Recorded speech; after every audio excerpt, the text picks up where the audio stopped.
Napoleon Bonaparte, revered as a brilliant military tactician and a hugely influential statesman, Napoleon Bonaparte's status as one of history's great leaders is beyond doubt, even if it sometimes seems as though he is more famous for his diminutive stature.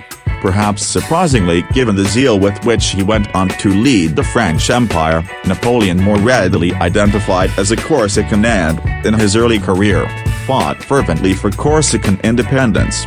It was only after a falling out with Corsican resistance leader Pasquale Paoli that Napoleon made France his home and began to establish himself as the new republic's rising star by masterminding a succession of vital military victories, including the resistance-breaking siege of Toulon and, in 1785, the defeat of 20,000 royalists in Paris. Identified by Republican politicians as a natural leader, Napoleon's ascent to the head of the government was meteoric, propelled by numerous battlefield victories in Italy and then Egypt. In 1799 he seized power of France and became first consul, quickly establishing himself as a hugely popular leader by overseeing continued military dominance and instituting influential legal reforms. These legal reforms, enshrined in the Napoleonic Code, cemented the aims of the revolution by replacing the outmoded inconsistencies of old feudal legislation. Napoleon is perhaps more famous today for being short than for his military prowess and political talents. Napoleon even succeeded in bringing about peace by defeating Austria and, for a time, quelling Britain's efforts to stand against the French military. His irresistible ascent to power culminated in his coronation as the Emperor of France in 1804. Peace in Europe did not last long, however, and the rest of Napoleon's reign was defined by years of wars across Europe against various coalitions. During this time his reputation as a brilliant military leader was further enhanced, until the War of the Seventh Coalition and the French defeat at Waterloo led to his abdication on June 22, 1815.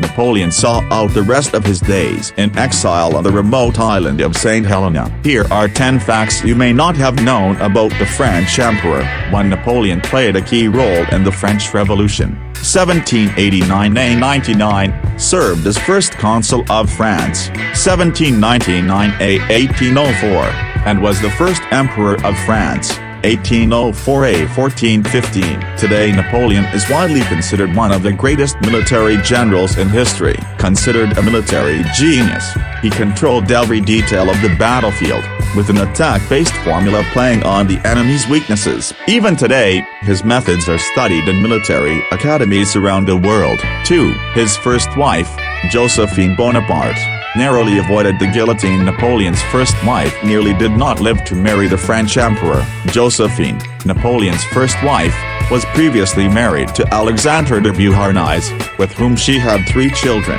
an aristocrat who was guillotined during the Reign of Terror. Josephine was also imprisoned and scheduled for execution before being released 5 days later when the Reign of Terror's architect, Robespierre, was himself guillotined. 3. He would disguise himself and walk the streets. At the height of his powers, Napoleon developed the habit of dressing up as a lower-class bourgeoisie and wandering the streets of Paris. Seemingly, his aim was to find out what the man on the street really thought of him, and he reportedly quizzed random passers-by about their emperor's merits. 4. He was tone-deaf. Apparently, one of Napoleon's least endearing habits was his penchant for singing, or humming and mumbling, whenever he became agitated. Unfortunately, paint accounts suggest that his singing voice was distinctly unmusical. 5. He was afraid of cats, possibly, oddly, a whole host of historic tyrants, say Alexander the Great, Julius Caesar, Genghis Khan, Mussolini, Hitler and our man Napoleon are reputed to have suffered from allophobia, the fear of cats. It turns out, however, that there is little in the way of evidence to support the common claim that Napoleon was terrified of cats, although the fact that it's become such a well-worn rumor is interesting. It is even claimed that his alleged fear stemmed from a wildcat attack when he was an infant. 6. he discovered the Rosetta Stone, now held in the British Museum in London. The Rosetta Stone is a granite slab carved in 3 scripts: hieroglyphic Egyptian, Demotic Egyptian and Ancient Greek. It played a vital part in deciphering Egyptian hieroglyphs and has long been considered a hugely important artifact. Less well known is the fact that it was discovered by Napoleon's soldiers during the Egyptian campaign in 1799. 7. He wore poison around his neck. 7. He wore poison around his neck. It is said that Napoleon carried a vial of poison attached to a cord he wore around his neck that could be swiftly downed should he ever be captured. Apparently, he did eventually imbibe the poison in 1814, following his exile to Elba, but its potency was by then diminished and only succeeded in making him violently ill. 8. A submarine escape plot was hatched to rescue him from exile in St. Helena, an aerial view of the island where Napoleon lived out his final years. Following his defeat at Waterloo, Napoleon was exiled to St. Helena, a small island in the South Atlantic, 1,200 miles from the nearest land. Escape from such isolated incarceration was reckoned to be near impossible. Even so, numerous plans were hatched to rescue the exiled emperor, including an audacious plan involving 2 early submarines and a mechanical chair. An astonishing find that tells the fate of the man who fought at Waterloo. Dan speaks to Rob Schaefer and Bernard Wilkin about the discovery of Battle of Waterloo skeletons found in an attic. Listen now. 9. He wasn't that short. Napoleon has become synonymous with shortness. Indeed, the term Napoleon complex, used to characterize short, overly aggressive people, is conceptually bound to his famously diminutive stature. But in fact,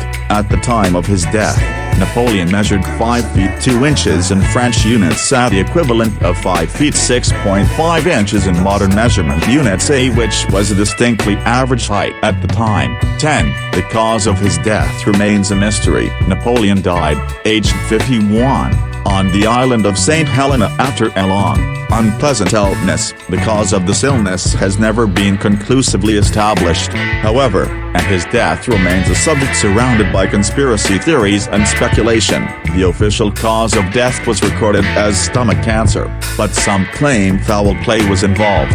Indeed, claims that he was in fact poisoned appear to be supported by analysis of hair samples that show a far higher than normal concentration of arsenic, although it is also contended that arsenic was present in the wallpaper of his bedroom. Conclusion: Napoleon Bonaparte's second exile was on the island of St. Helena. St. Helena's was in the South Atlantic and 2,000 kilometers from any major land mass. Napoleon was trapped there. He was not even allowed to be called emperor except by his staff.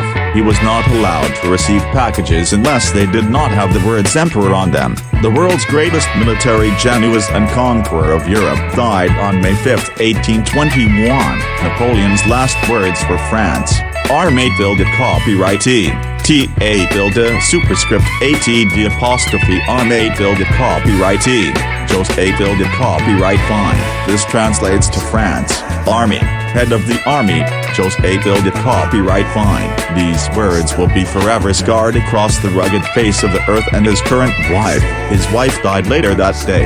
The cause of death was poisoning. Napoleon Bonaparte's life ended almost 52 from his beginning breath. The first emperor of France was gone. Napoleon Bonaparte was dead. A man thought to be a god among humans was now gone. Napoleon certainly led an amazing life. Napoleon changed the world in less than a decade of ruling most of Europe. His cause of death was stomach cancer, just like his father. This was the end of the Napoleon Bonaparte era, even though his spirit dwells within all young soldiers.